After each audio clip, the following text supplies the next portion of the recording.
Many people debate whether the UK should still have a royal family. Are the public just funding an extravagant lifestyle? Is it ethical? Are we past the times of kings and queens? Well, in this video you're going to find out exactly if that's true or not. The spectacle, the tradition and the symbols of a monarchy that has captivated the world for centuries. But behind those gates, just over there, lies a vast economic engine. An engine today we're calling the Crown's economy, unseen billions. And today I'm going to take you to 3 secret places right in the heart of London to unravel the financial threads of a royal family, exploring not just their visible assets, but the surprising ways they impact the UK's economy. Buckingham Palace isn't just home to the King of the United Kingdom, it's a global brand and a key asset within the Crown estate. A portfolio valued at over £15.5 billion as of 2024. Like what many people think, the royal family actually do not own Buckingham Palace. However, its management and the revenue it generates have a direct impact on the public purse.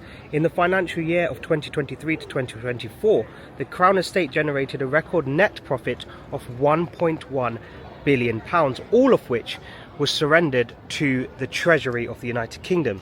This represents a substantial contribution to public finances, equivalent to roughly 0.1% of the UK's total government revenue.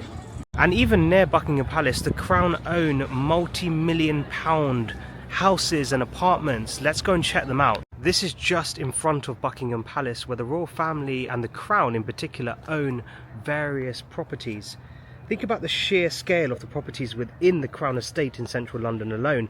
Vast tracts of Regent Street, St James's and significant portions of the West End. The management of these commercial and residential holdings generates hundreds of millions in rent every single year, alongside the Crown actually owning many of London's parks. The management of these commercial and residential holdings generates hundreds of millions of pounds in revenue and rent each year. For example, Regent Street's annual rental income is estimated to be in excess of £500 million, whilst this area of St James's is supposed to be even more, although that figure is currently undisclosed. But what happens to the income? Well, the income, whilst going to the Treasury, indirectly supports countless businesses and jobs within central London. So a lot of the actual rental income here is actually pushed back into the UK economy through the UK Treasury, although of course a lot of it is also used to fund royal endeavours. Let's not forget that the upkeep of royal palaces like Buckingham Palace and these buildings here is a significant undertaking which has to be funded by the sovereign grant. In fact, in 2023 to 2024, £47 million was spent on property maintenance, including the ongoing renovation of Buckingham Palace. Whilst this is public money, it supports a specialised workforce and preserves these historic buildings, which of course bring in a huge amount of tourism every single year. For example, in 2022 to 2023, nearly 5.7 million people visited items from the royal collection in royal palaces, contributing significantly to London's tourism economy.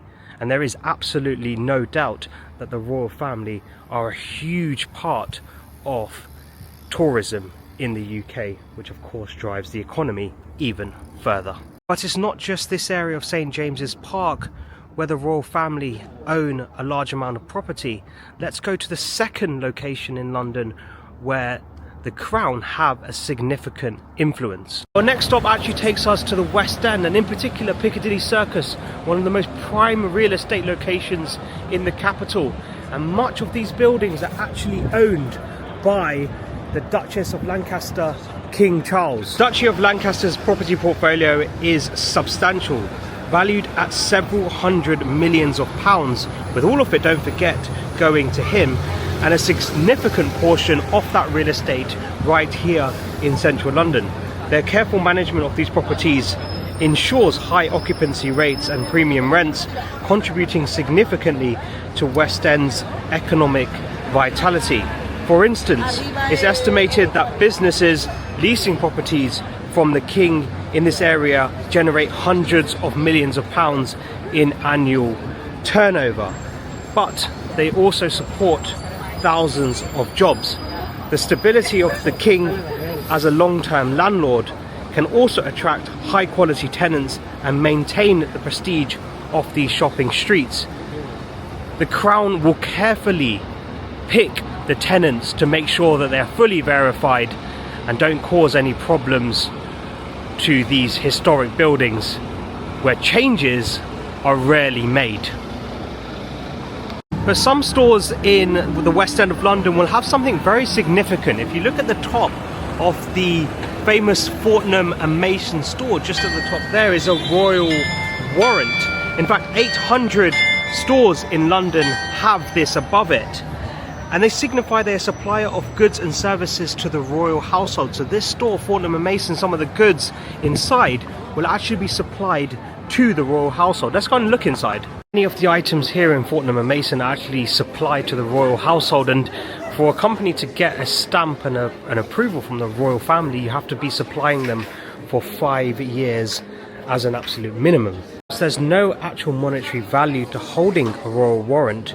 Studies suggest that holding one can lead to a 10 to 15% increase in sales due to the prestige and recognition it confers, both domestically and internationally. For businesses in the West End catering to a discerning and often international clientele, a royal warrant can be a powerful marketing tool, enhancing their brand image and attracting higher spending customers.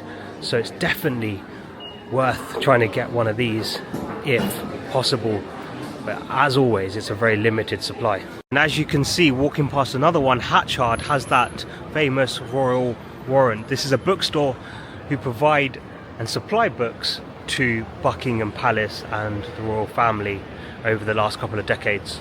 Our journey ends in the City of London, also known as the Square Mile, probably one of the most important parts of royal ownership in London. Let me explain how. This historic part of the city, which includes over here the eldest shopping centre in the UK and also home to the Bank of England, is the UK's financial powerhouse, generating an estimated £275 billion in gross added annually and employing over 500,000 people. Some of the highest earners in the country will work here. While seemingly autonomous with its own Lord Mayor and unique governance, its relationship with the Crown is deeply intertwined and economically significant. The City of London's unique status dates back centuries, with royal charters granting it special privileges and freedoms. Even William the Conqueror, after seizing the throne in 1066, recognised the city's existing rights. This historical autonomy has allowed the city to develop its own regulations and customs, fostering a stable and attractive environment for international finance. The Crown, while not directly governing the city, plays a crucial symbolic role in its standing.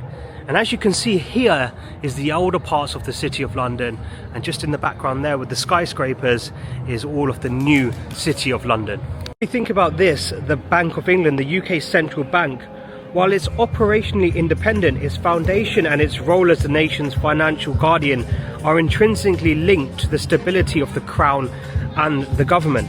The Governor of the Bank of England regularly meets with the King of England and government officials, underscoring the interconnectedness of financial stability and national authority. The city's reputation as a reliable and respected financial centre, in part bolstered by an enduring image of the Crown, attracts massive foreign investment. In fact, in 2023, the UK attracted over £1.8 trillion in foreign direct investment, a significant portion of which flowed right here into the City of London. So, are we talking about literal unseen billions stashed away for the royal family? Perhaps not in a literal sense, but the true scale of the Crown's economic influence lies in its complex web of land ownership, historical connections and global brand power, all contributing to the UK's financial landscape in ways that aren't always immediately obvious. The story of the generation and its impact on the UK's fortunes is fascinating and often unseen. What are your thoughts on the economic role of the monarchy in modern Britain?